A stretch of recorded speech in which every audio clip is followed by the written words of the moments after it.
Have you ever felt stuck with Photoshop? Maybe the tools and actions don't work like they used to, or the screen looks different from when you first started using it. The good news is that you can fix this by resetting Photoshop. Resetting means making Photoshop go back to how it was when you first got it. And in this video, I will show you 2 easy ways to do this. But before we learn how to reset Photoshop, let's think about why you might want to do this. Sometimes, as we use Photoshop, we change things without meaning to. We might move tools around or change how things look. This can make it hard to find what we need. Resetting Photoshop can help you start fresh. It's like cleaning up your room. Everything goes back to where it should be. Resetting can also fix problems you might be having with Photoshop. If the program is running slowly or not working right, reset can often help. It's like giving Photoshop a chance to start over and work better. Now, let's look at 2 simple ways to reset Photoshop. The first way is good if you can open Photoshop and use it. Here is what you do. Open Photoshop on your computer. Look at the top of the screen. You will see a menu where you need to click on Edit. In the list that appears, look for Preferences and click on it. Another list will show up. Click on General. You will see a new window.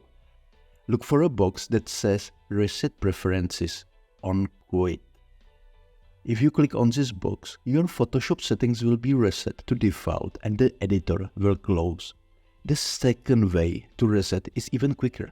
First, make sure that the Photoshop is closed. Find the Photoshop icon on your computer screen. Then press and hold these 3 keys on your keyboard: Ctrl, Alt, and Shift. While holding these keys, click on the Photoshop icon. Photoshop will ask if you want to delete the settings file. If you click yes, then the Photoshop opens and it will look like new again. Everything will go back to how it was when you first got Photoshop. Both ways work well to reset Photoshop. The first way is good if you like to do things step by step. The second way is faster, but you need to remember which keys to press. Try both ways and see which one you like better. Resetting Photoshop will undo any changes you have made to how it looks or works. If you have made changes you like, you might want to write them down before resetting. This way, you can set things up again the way you like after the reset. Resetting Photoshop can feel scary at first. You might worry about losing your work or messing things up, but don't be afraid to try it. So, I hope you like this short tutorial. And if you like it, then hit the like button and subscribe to the channel for similar videos like this one.